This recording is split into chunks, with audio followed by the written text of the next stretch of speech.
This is Ryan with First to Pitch. Do you profile? Stay tuned and find out why it's important in procurement. It's Ryan here with First to Pitch.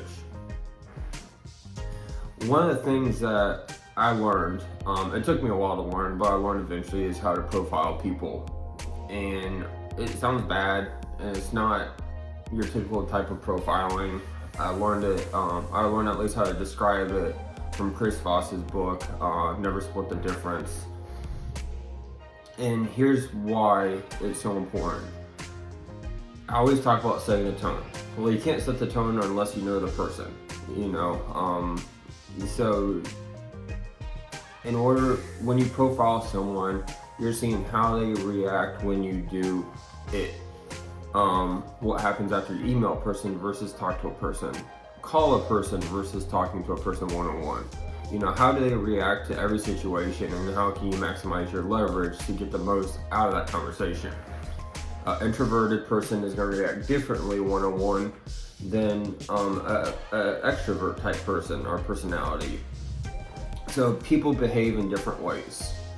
And when you talk with suppliers, when you talk with anyone, even in people in the company, you want to understand how they react, and you want to take mental notes so next time you learn.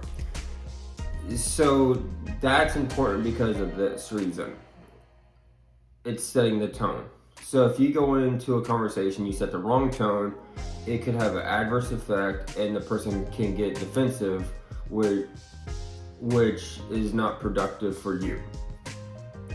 Or if you accidentally say something and the person gets defensive, you know how to counter that to get him or her undefensive, right? You never want to get a person defensive. That's the first layer of kind of their back against the wall, and then them trying to explain and get themselves out of a hole. You don't want them to feel like they're in a hole. You want everything to be on a level playing field, and have a conversation from a level playing field. So in order to do that, you have to profile.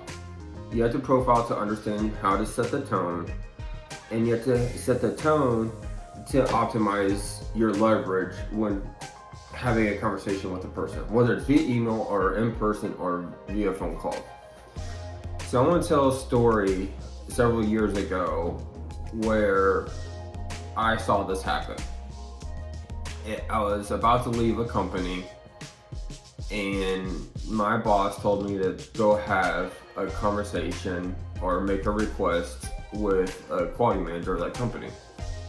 She was a senior person of the company. I'm gonna put some context around this person. This person, she was highly regarded by the CEO. People knew that, and a lot of people feared her. Not in a bad way, but they knew the authority she had and the impact she had in that company, and because of that, people feared her, and from that context. So I knew from working with this person in the past, if I emailed this person, she would respond back and give me 1,000 different questions. I also knew she was an introvert, and she typically did not like one-on-one conversations, and if there was no small talk, there was no sugarcoating. She got right to the point, in and out, and you're done with it. So for this, that's the approach I took. I went into her office, asked her for her time, kind of broke the ice. I can't remember why I asked her, but how was your day or whatever, or you're busy, something along those lines. I can't remember, but I asked her the question, I gave the reasoning, and I kind of gave a lead and kind of buy-in approach, and it's been several years, so I don't remember exactly what I said.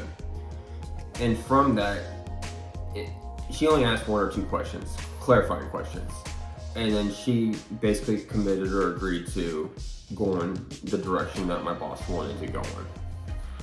So I came back to my boss and I said, hey, we're all good. And he was kind of shocked. He was very surprised. I could tell by both how he said what he said and his nonverbal too. But that's the point. I understood who she was. I understood who she was to be effective in what I wanted to communicate to her or what I wanted to get out of her. And that's why profiling is so important, to making those connections, knowing how to connect to people and knowing how to, again, set the tone and make sure people don't get defensive, and you maximize your leverage to get buy-in, which is the ultimate goal of any conversation. So that's profiling. That's how I use it.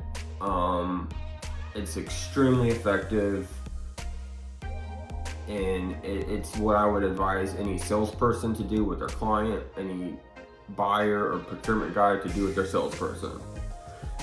It's the best way to go. So I'm Ryan. Thanks for joining us today. Have a good one, and see you later.